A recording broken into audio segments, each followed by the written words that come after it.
It is my extreme pleasure to introduce you to Ethan Jackson and to in particular his work, which I'm crazy about. I met Ethan Jackson when I was on sabbatical in I don't know, 100 years ago, at UCross, which is a residency program in Wyoming, in, what's the name of that town? UCross. Claremont.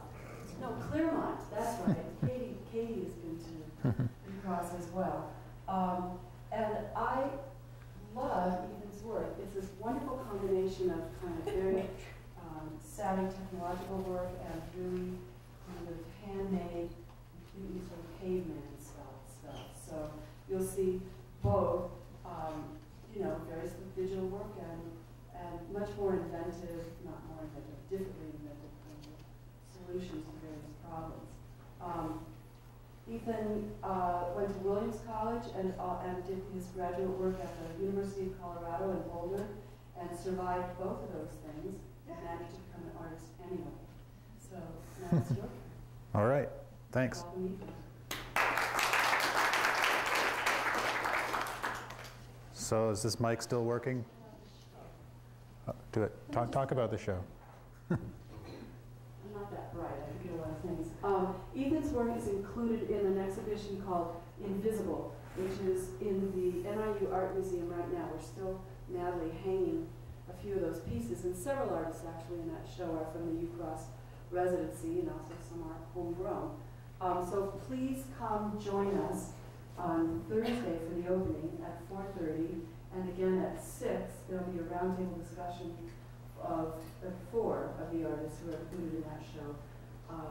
So that's why Ethan's here, because his work is also in the gallery, in the NIU Art Museum. Okay, now we can go. Okay. Okay, thank you. Thank you. Hello. Hello. I'm going to talk about a range of projects that I've been working on in the last 5 years or so, and specifically dwell on some projects that are going to be in this show, give you some background and some of the ideas going on, and Karen has something to say. Oh. You have too much light. Oh. Excellent. Okay. Thank you. Any other complaints? Tell Karen. So, work that I've been doing in the last 5 years, aspects of which, and certain of these projects are actually going to be on display in this show. But I'll start with some of the basics and how I got there. This is what you're seeing on the screen is a time-lapse video that's looping of a piece I did in Wyoming about 3 years ago, a little over 3 years ago at the time when I first met Karen. And this is a sort of temporary installation, optical installation in an abandoned house in the middle of nowhere. Truly. And it's based on the technique called the camera obscura, which is very, very ancient. Goes back at least 4,000 years. The earliest, I think, recorded mention of it is maybe around 1000 BC in Chinese philosophy. It was known to the classical Greeks as a phenomenon. The camera obscura, the term is Latin for darkened room.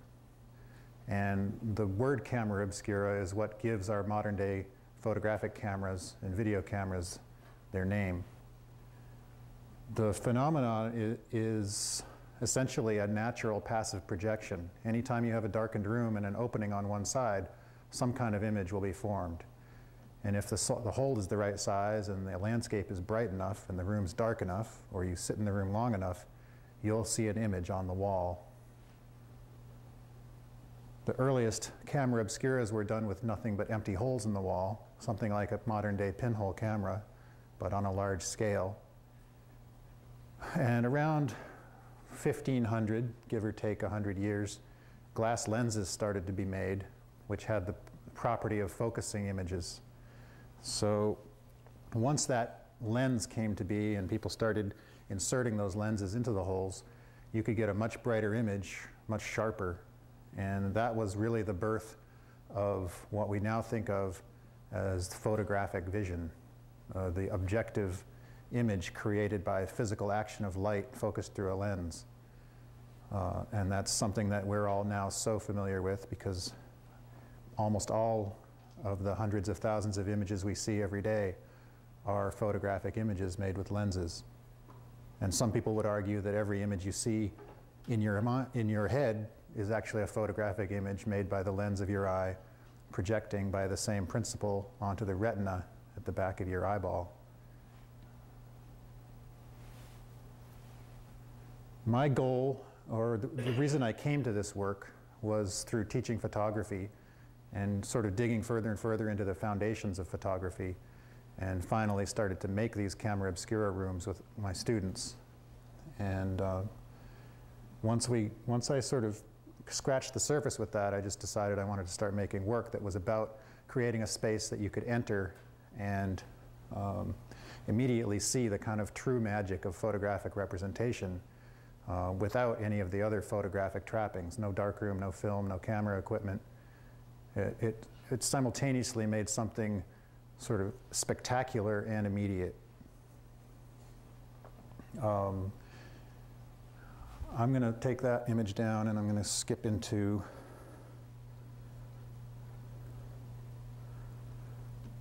some slides, talk about the history of the camera obscura and where it comes from, and then sort of lead up to several of my projects. After I show you my camera obscura work, I'm going to shift into some more technology-based work that's going to be on view here, and I'll talk about the differences between the two and the similarities.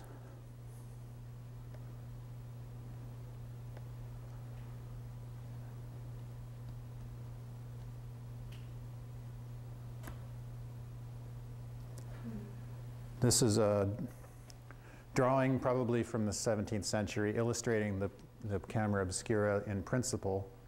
You'll see this is like a cutaway view of a room, and there's a figure in the room holding up a canvas.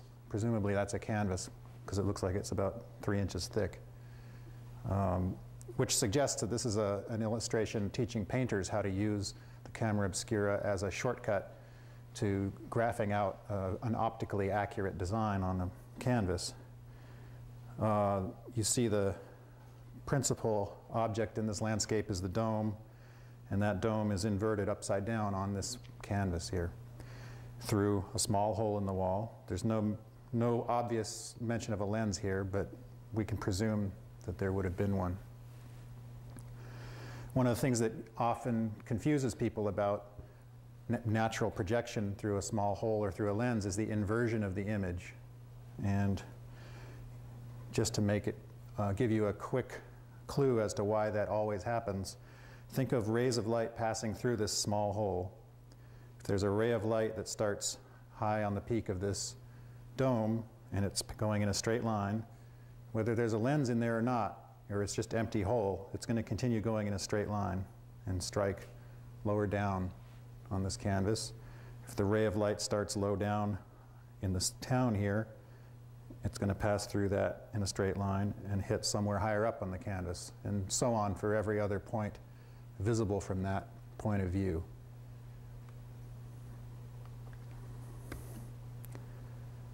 Here's another illustration. This is probably 18th century, maybe even early 19th century. And it illustrates the camera obscura reduced to the size of a box. This was a popular pastime for the upper classes who fancied themselves artists but wanted a little shortcut to help them draw. And the image goes in through a lens, bounces off a mirror, bounces straight up onto a piece of glass, ground glass. And this lid here acts as a sunshade so that you can see the image on the glass. And one would either enjoy gazing at nature in its mediated form on the glass or lay down a sheet of paper and trace some of the details, again as a shortcut to help you get accurate images. Here's somebody actually doing that.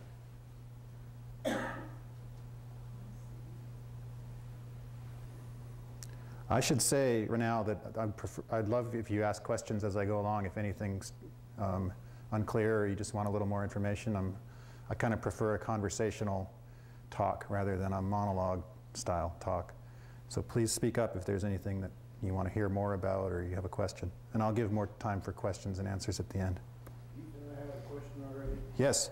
It seems to me I've heard of something called a camera lucida, too. Yeah. What's the difference? Or is I don't have a picture of one here. There is a difference. A camera lucida literally means a bright room, and it's a play on the camera obscura. It's like a little prism that you clamp onto a drawing board or a table, and it takes a lot of practice, but you look through the prism, and the prism mixes two images together. It mixes a view of the paper you're drawing on and a view of the subject you're looking straight at. And so you have to learn how to focus both on the paper and the subject at the same time using just your eye. And you don't need a box, or you don't need to darken the room. You just need this little special silver prism. And it's very difficult to use, but it accomplishes something like the same thing. It allows you to look both at your drawing and at the image from a fixed point of view at the same time, and at your subject from a fixed point of view.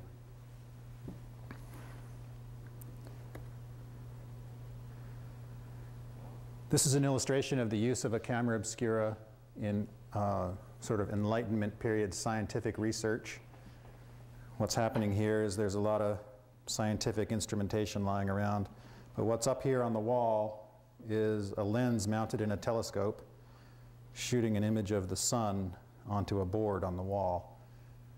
And I include this picture just to sort of situate the camera obscura and its rise and as a mode of looking, a way of looking at the world in Enlightenment science, and in the period of the 17th and 18th century flourishing of empirical study and curiosity about the world, and sort of a scientific method based on what was considered objectivity. So there's an association between the lens-based image, the sharpness and the objectivity of the image created by a lens, and true knowledge, true scientific verifiable knowledge. That's a link that I think is somewhat problematic, and at times it works and at other times it doesn't. And I'm kind of interested in the ways that it doesn't work, especially now that photographic images really form our baseline definition of what the real is. For instance, if someone tells you you're painting a realistic painting, what they mean is it looks as much like a photograph as it possibly can.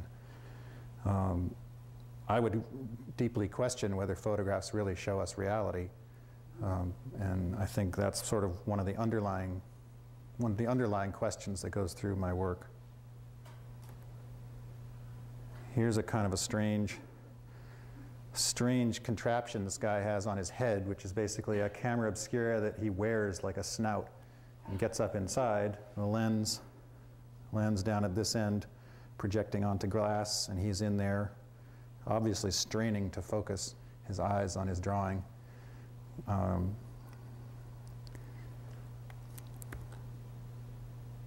Here's another illustration. This one is unusual in that it's oriented vertically, and this is what will happen in a lot of the pieces that I show you. If you're looking at the sun and the cloud, and in this room down below, the sun and the cloud are projected presumably on the floor or on a table.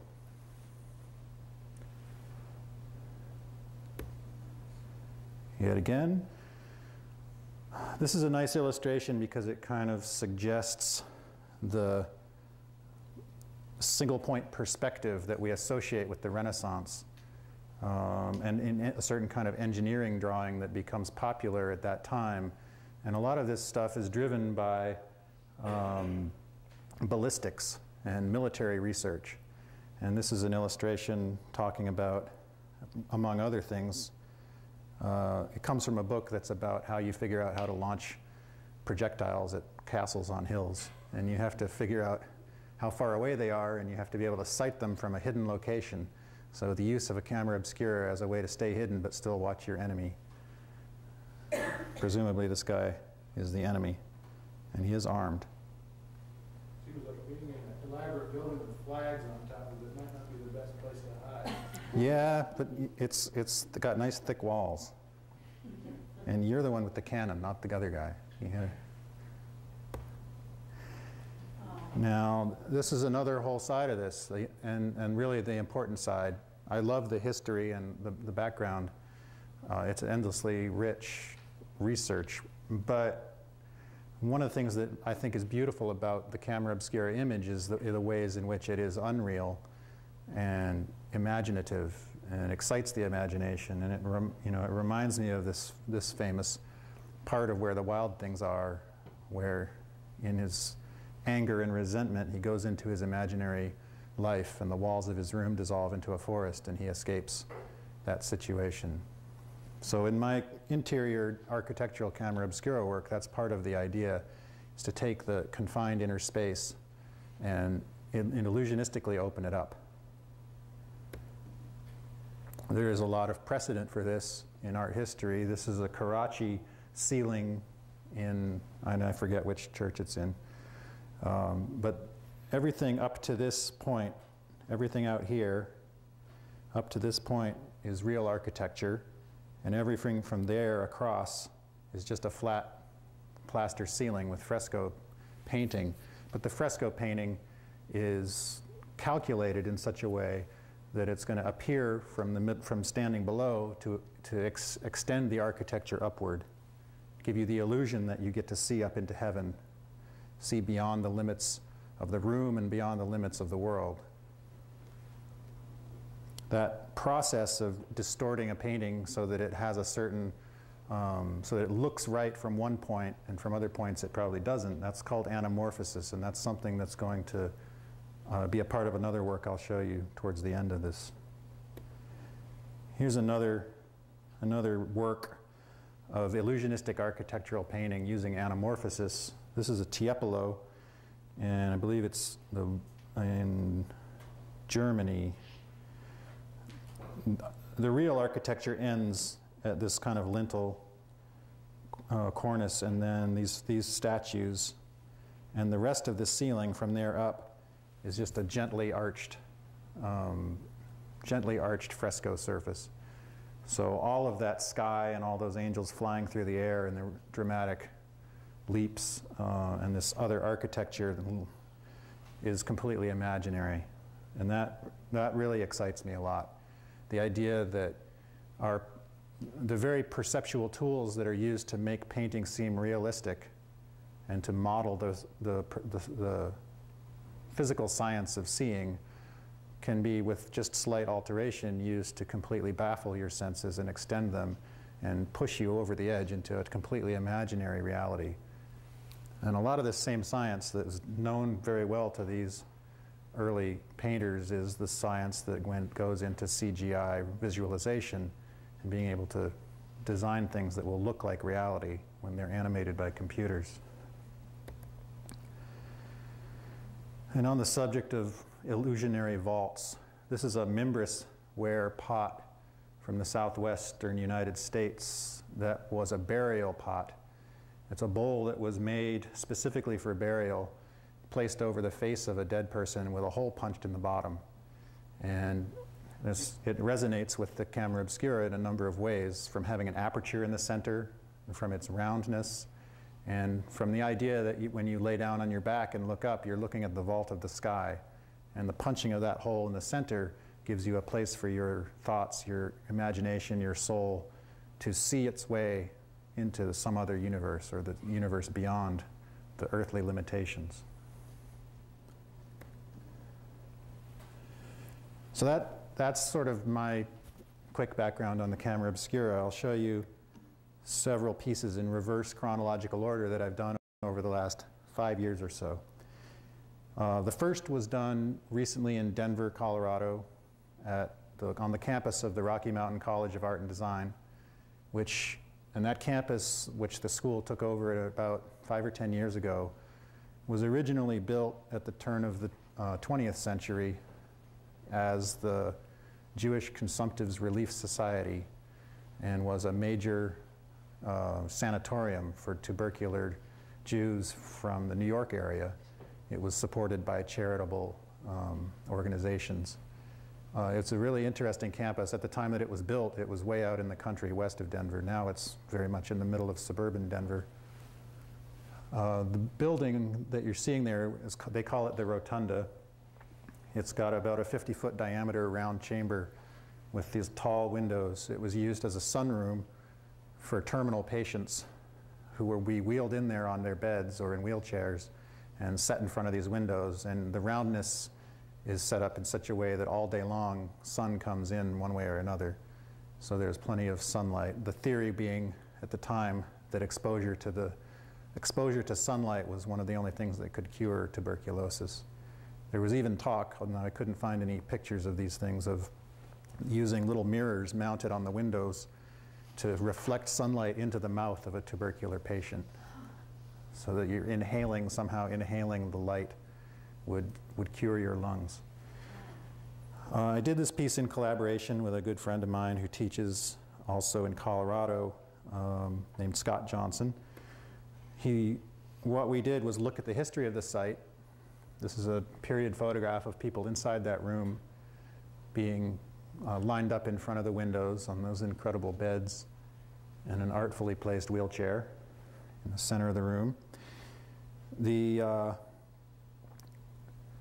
What we did was block out all those windows and install camera obscura apparatus in various of the window panes to reflect projected images onto the ceiling, as well as onto these beds.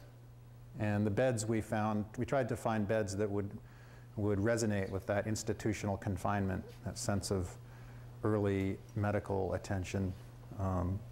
And viewers were invited to lie down on the beds and look up at the ceiling and use the rocking chair and just sort of chill out in there.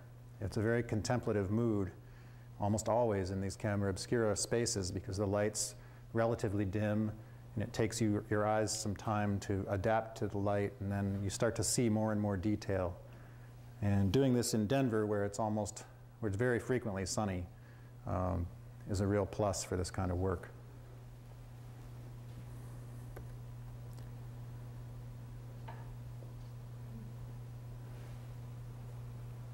You can also see on this image there's actually some light falling on the bed.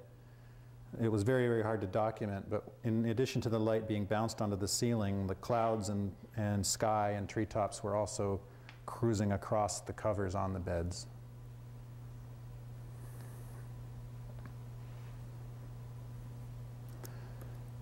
So one of the ideas behind this piece was to sort of evoke the kind of life of the imagination that you have to somehow retreat into if you're incapacitated. If your body is failing you, all you have is your mind and your imagination. And if you're confined to a bed, the only way that you experience the outdoors is through looking at it, through thinking about it, and through sort of traveling there in your own interior.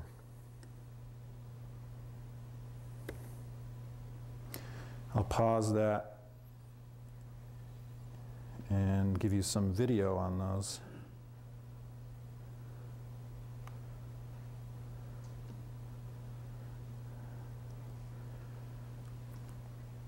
This is a time lapse. Almost all the video I use of camera obscuras is time lapse video because it's relatively dim in there, so I need to use a slightly longer than normal exposure with the camera, usually over a second, 1 or 2 second exposures, and I just take thousands and thousands and thousands of them and then string them together.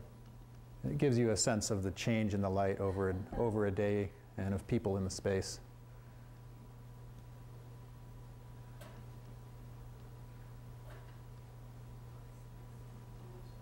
At one point in here, a jet flies overhead and leaves a contrail in the sky, which drifts away. I don't know if we'll come across it.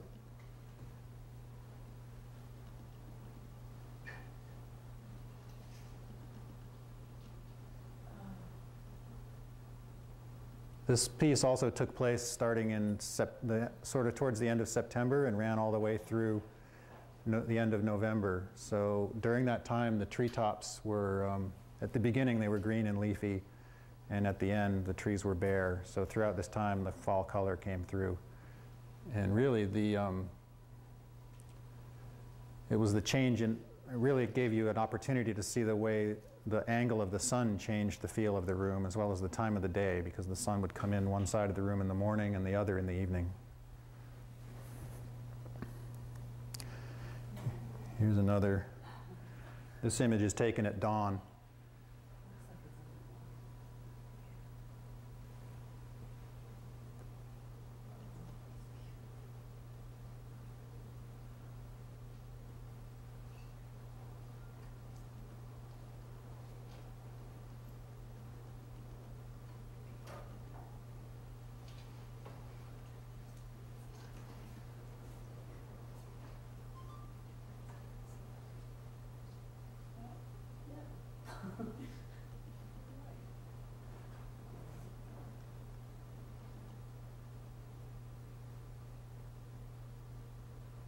So Ethan, just to be clear, this is the documentation of the piece. The Right. piece itself Yes. is a natural projection of the image by the Right. sun. This is a zero technology. The documentation required a digital camera, but the room itself has nothing but mirrors and pieces of glass lens. Very special lenses, but nothing but the power of the light in the sky is making that image happen. And in fact, it sort of works better when the power goes out, because then you're not distracted by the subtle hum of electricity everywhere. And it was a real object lesson to me when I did my first installation this way, because people would come into the room and then stay for an hour and a half. And if you've ever made a drawing or a painting or a piece of sculpture or a photograph and tried to get someone to look at it, I think 30 seconds is probably a lucky take. I think 4 seconds is what we get. Yeah, average probably less than that. Okay. So back to this still images. This is another piece I did. This is sort of the one immediately previous to this one in Denver. This was done in Massachusetts in the early spring of '09. It's in an old stone barn that I got permission to use on a hilltop and kind of a disused but very fancy farm estate that's now been broken up into private homes. But there are some nice old buildings up there, and I was lucky enough to find the right person to ask and get permission to use one of these buildings. I used this for about 6 weeks, and I just kept on experimenting with it and changing the lenses and blocking out the windows in different ways, and sort of taking advantage of some of this old furniture that was stored in the room to think about making the camera obscura into also an installation that had kind of a suspended narrative to it. It's like a room where someone had sat, or it's an imaginary space inside your own head where it's a psychological room that you could occupy. That's the exterior of the building. Taken in a different season because I had to go back for some other reason. You can see here, I emphasize the clouds on the ceiling, which is often something I do in these installations, and it is for both technical necessity reasons and also because the sky is almost always the brightest thing around, especially in a climate where you can't rely on strong sunshine all the time. But as, yes, you can see here that even though I sort of try to imply that the clouds fill the whole ceiling, if you look from here and look left, you'll see a jagged green line and then a more straight green line. What you're seeing there is actually an image of the landscape. Here's the meadow, here's the forest at the top of the hill, and then there's the sky. You see the same thing down here upside down: meadow, forest, sky. So what I'm trying to do in these pieces, part of my work as an artist, is to escape the photographic image and sort of push the photographic image out to the edges and work with forms and textures and aspects of your environment, but really compose with those and make a collage. And a lot of times I try to minimize the landscapiness of them. In other pieces I use the landscape as a feature, but in this case I really wanted just to repeat and expand the sky.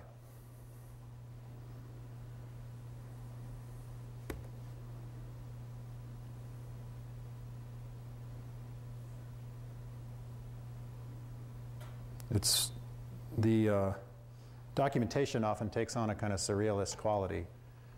It reminds me of Magritte paintings. But yes, that's something I was going to mention when I'm going to play some of the moving images from this. But yes, it's a repetition. In order to fill a large swath of the top of the ceiling, I basically use many lenses stretched, all along the room. And each lens projects its own little circle of imagery, and those circles overlap. And I try to control how they overlap. And to sort of fill a large area, you end up repeating images. And that has a really wonderful compositional effect, because you get the sense that you're in a room where the ceiling is made of, where the ceiling is the sky, but you also get the sense of formal repeating and the sense of design, a sense that it's been put together and that it has a kind of, like it's there for you to read and experience. Somewhere between a photograph and a decorative element in painting, or a decorative design that runs along the side of a piece of furniture or a frieze or something. It's a really nice feature here. So here's an image of that in motion.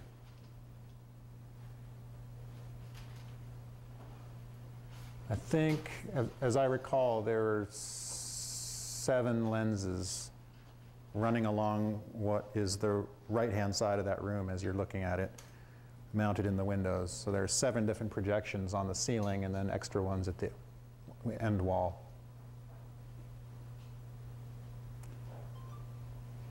So they'll overlap, but they won't, or they'll repeat, but they won't, each one won't be identical.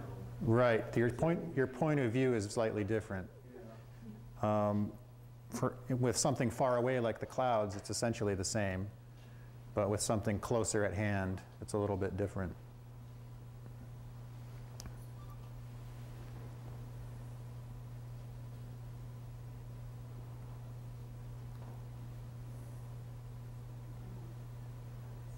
Here's the sun rising off the table. It's actually setting, but since the landscape's upside down, I got really interested in trying to set up, and this is something I'm still hoping to do more of setting up the room so that it's like a stage set, and the weather and the sun and the moon and the landscape will be sort of characters that do something in that space. And you'll notice there's a sun on the ceiling, there's a sun on the wall, and then there's a sun right on the baseboard. And that's just because there are three different lenses are projecting at the same time.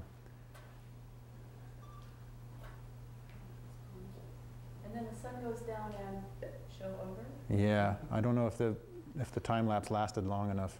Yeah, I didn't quite make it till sunset. But yeah, I have others where the sun goes down behind that hill and it's dark.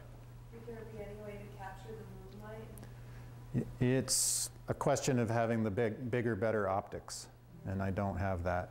Theoretically, yes, but that major commission time there. Talk to NASA for me.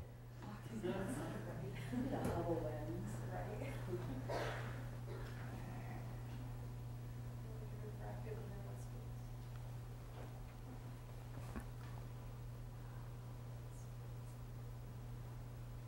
This, I think, is also sunset. Yeah, because it keeps getting bigger. Now, this is accelerated, but not accelerated very much, and especially in New England and probably here where the sky can be very low. And on a day when you have clouds that cruising across, you really do look up at the ceiling and get a little sense of vertigo, as though the room is actually tipping sideways or something, because the sky is moving at a perceptible rate overhead.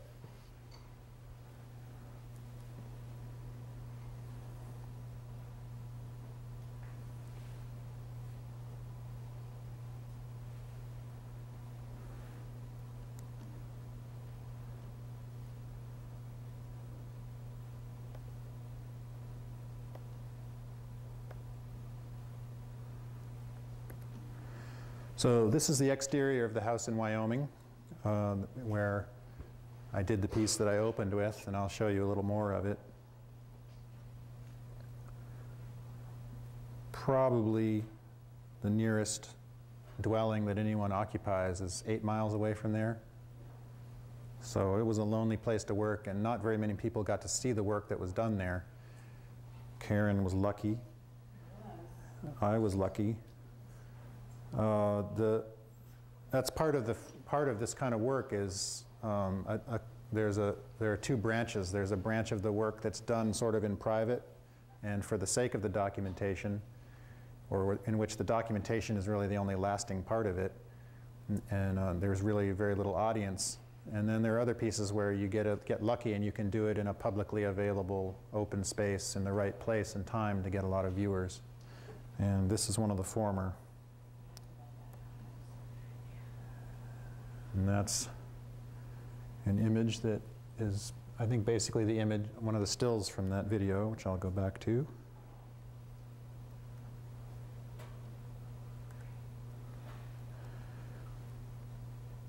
In many cases, or especially in these cases where the place is more remote and I don't have to make any concessions to viewers or to the institution that's running the thing, then I have more freedom to make these as sort of photographic projects. And this takes me back to my original training as a photographer and my interest in photography.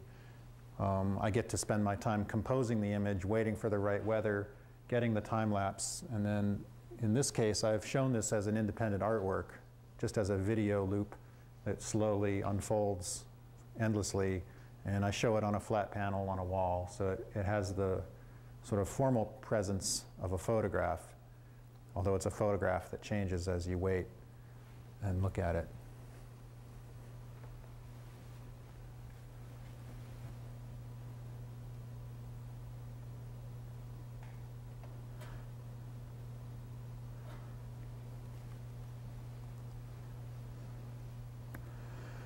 This takes us back to the first optical piece that I did as a full-fledged installation.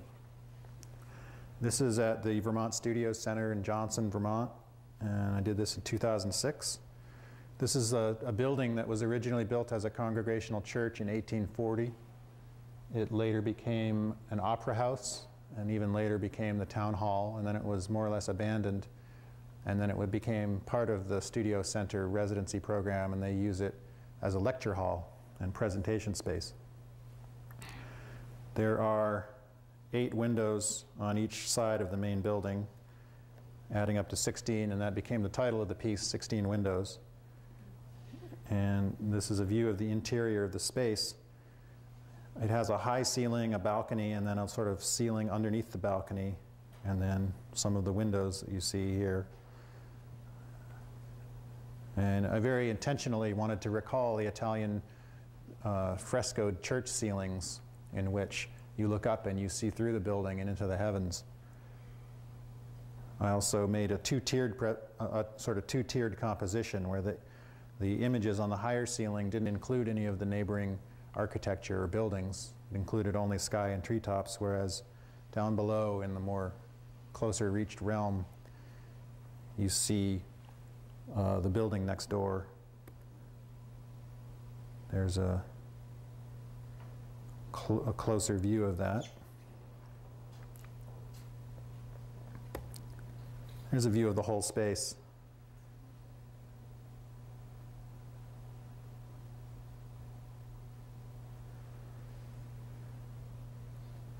And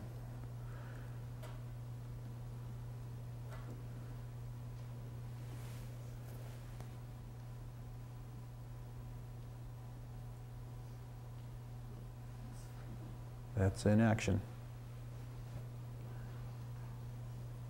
I did this when I first started getting my hands on the lenses that are appropriate, and since then I've got a much, much larger collection. So it's a piece that I'm sort of would like to go back and redo, using everything I've learned since then. Can make something similar but much more intense, probably fill more of the room with imagery now. In this situation, this was done in August, and it was a hot and muggy August. And the inside of this room tended to be cool and quiet and dark, which may account for some of the visiting that it got. But I could go in there pretty much any time that there was light outside, and I would find somebody just lying on the floor looking at the ceiling or meditating or sitting on the pews or hanging out. So it really, if nothing else, that was encouragement to keep making this kind of work. And it was a great, sort of far more successful than I imagined it could possibly be. And it was a real eye-opener.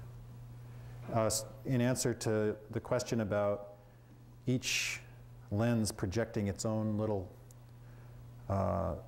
bit of light, you can kind of see there's a line there and a line here. That's the projection from one lens in one window. And then the next window's projection is coming from about here, and they overlap. And it gives you the sort of effect of a long panorama of light, when really it's, in this case, 4 projections in a row overlapping with one another.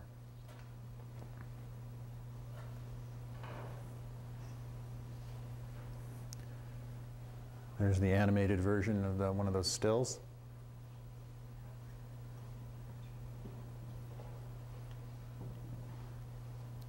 I've made this into a sort of standalone object in its own right as well, but without the context, people tend to assume it's sort of a surreal bridge.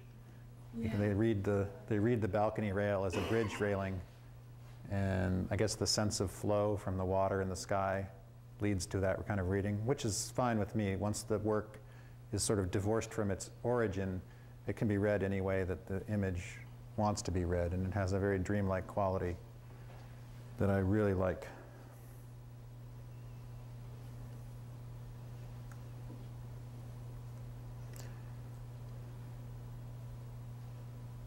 What's that? Okay.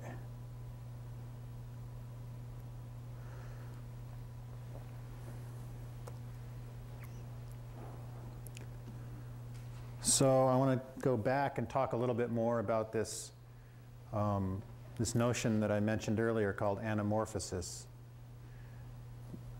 It's a word that basically refers to distortion of an image. That's etymologically, anamorphosis is a distorted image or a stretched image. That's what's necessary to make the kind of illusions that I was talking about, where on a flat ceiling, you look up at an image and that image seems to have a perspective to it that associates it with you and your viewpoint. And in fact, you have to stand in the right viewpoint to see properly what's been painted there. If you walk into this chapel and you look at it from the wrong viewpoint, you'll see a bunch of distorted architecture that doesn't seem to have anything to do with what's in the room. And that's something that interests me a lot. It's in the theory of representation, and especially when you consider optical representation that uses a lens or a specific viewpoint, you get the sense that a specific image always implies and somehow creates a specific viewer. Somehow the image itself is creating you. It puts you in the spot where you have to be to understand that image. And we all psychologically and intuitively know how to get into that spot, because we're very well trained in understanding perspective, especially single point perspective of the kind that you get with a camera or with a video camera, in photography and in a lot of painting. The perfect spot to look at this ceiling from is directly below. It's not comfortable, but there's a reward in that you get the illusion that the building continues beyond its flat painted canvas or frescoed plaster ceiling. If you look at it from some other angle, it just becomes a strange kind of it becomes an abstraction in a sense, and the farther you get from the perfect point of view, the more abstract it becomes. I wish I had a good slide of this ceiling seen from the wrong viewpoint, or what we like to think of as the wrong viewpoint. One of the pieces that I'm going to show in the art museum here is an anamorphic video. I'm not showing you a lot of photographic work that I've done before I got into camera obscura work that was based on anamorphosis and different ways of distorting images so that they would look different or right or wrong from different points of view, and there was sort of an optical trick going on. I started getting into making anamorphic video, partly to keep working with the optical ideas that I'm interested in, and also to make artwork that didn't have to depend on specific architecture at a specific time of year and a specific climate and a specific time of day to really work. The camera obscura stuff is really fun, but most of the time it's too dark, or the weather's wrong, or people don't want you in their building. So these are more portable. What's happening in this piece is there's a flat video display, and there's a moving image on that display, and there are two cylindrical mirrored surfaces that sit on that display. So there's a sort of abstract swirls of imagery, but if you look into the reflection in the mirrored cylinder from the right point of view, looking directly into that reflection, then the image starts to make sense. And there are two different images in this piece and two different key viewpoints from opposite sides of the work. When you get right up into it, you see a landscape with thunderheads moving across. An image that could well have come from one of the camera obscura pieces, and I'm supposing was influenced from that. It's a sort of accelerated time lapse of weather going by. And I can show you a little video of that.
There's also an earlier manifestation of this kind of work included in this little video. I'll leave it running.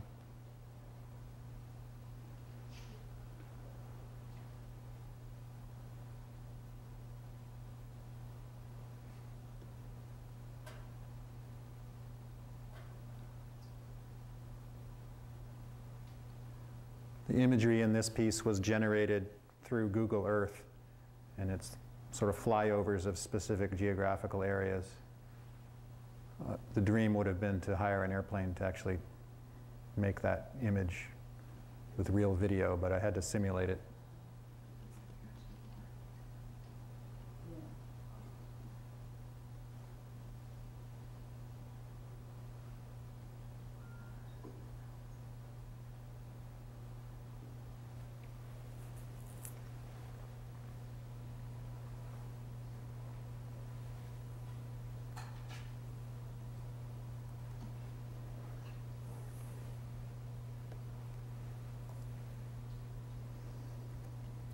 So again, because I got interested in, started to get more interested in these optical effects and reflections and anamorphosis and implied viewpoints and so on, and I also wanted to start making work that was more portable, work that could be installed anywhere at any time of year, rather than being very ephemeral and sort of high needs in terms of being present and building the thing and then having to disappear and be taken apart.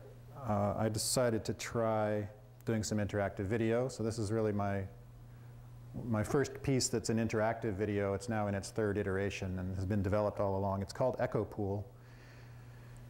The idea came from a public art commission that I applied for and was a finalist for, but did not receive, for a wave research laboratory. And what I proposed was a kind of interactive video mirror where viewers would walk up and see their own reflection, and then see that reflection distorted as though it being viewed in a reflective surface in a pool of water. And it's rigged up with microphones that monitor the sound in the space. And as sounds are made, the water is agitated in relation to the presence of the viewers. So you get feedback both in your visual presence as well as the sounds that you make.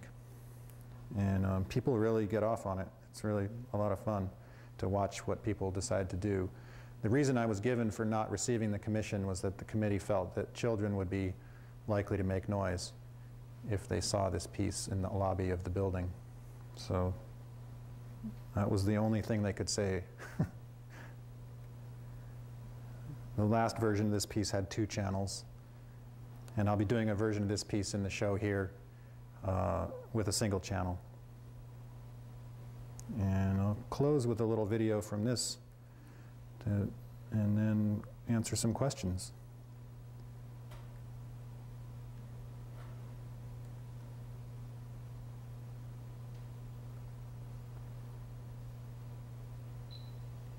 Oops, I lost it.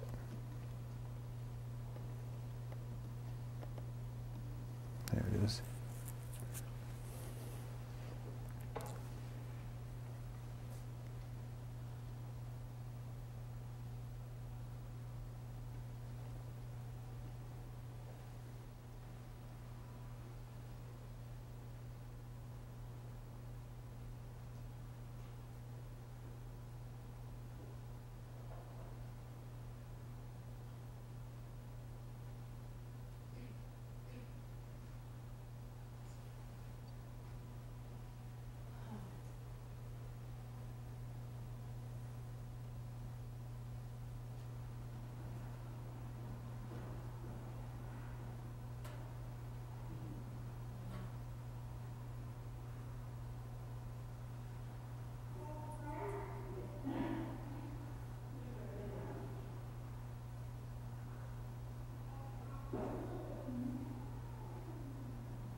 All right, so that's what I have to show you, and those latter 2 images, the anamorphic video and the echo pool, will be part of this show, as well as a workshop-based camera obscura chamber inside one of the turrets in the gallery. And I'd be very happy to hear questions or comments or conversation for as long as we have time to do it. You know, I love the way they just disappear the room. So for me, when we went up to the Children's House that first time, it really hit me how the moment that you're living in, like right now, is just this really long moment. They can't hear you back there, they're saying. Oh, I like this stuff. What really hit me the first time I saw this work was how it dissolved the room, so that I had the sense that this house was here now, but it, you know, I could think of the time when it hadn't been there, and a time when it won't be there anymore, just like me. So the whole, you know, I had that sense of everything being temporary and in constant motion, which was great. There's a sense in those pieces that you're seeing the world that you've been in all your life. Yeah. There's nothing nothing that appears in there is not available to you in the real world outside the door of that room. But seeing it represented in a different way somehow makes it fascinating. Even if it's a boring scene, there's still a fascination to seeing it self-representing. And then it's, in the best situation, that becomes arresting, and you stay there, and it becomes kind of, it puts you in a dreamlike mood, and I think it changes your perceptual awareness of reality. And in the best of conditions, it then changes the way you look at that very stuff when you're out in it again, when you go outside the room and you go back and look at it in a so-called unmediated way. And that's one of the exciting things about the work, the kind of the perceptual and psychological subtle alterations that it causes. And you know, especially if viewers are open to it, but even viewers who go in there not knowing what it is or what's going to happen to them usually find a fascination, and that's quite gratifying for me as a creative person. Yeah. Yeah. Yes? Why do you think that happens? I think it's because we evolved as visual creatures looking at the world to survive, and especially because when you close your eyes you still see things, and because you lie down and look up at the ceiling, and there's something about being in the dark and still seeing images that starts to mix your consciousness from the interior consciousness to exterior consciousness. And for that, really, one of the things about the camera obscura's history as an idea is that in Western philosophy especially, it's used, starting with Descartes, as a model for the philosophy of perception. Being inside a camera obscura is used as a parallel for being a soul inside a body. So your head is the camera obscura. Your soul perceives sensory data that can only come in through small openings, through these tiny limiting senses that we have. And those senses can be changed. Those senses can be enlarged through practices, through drugs, through really focusing your attention. In a lot of different ways, you can open up those doors of perception and change that. But basically the model in Western thought is that we are souls trapped inside this darkened cave of base flesh, and we have to experience the world through tiny little dribbles of information. And so being in a camera obscura installation of the sort that I'm trying to make is about multiplying those streams of information and displacing them and kind of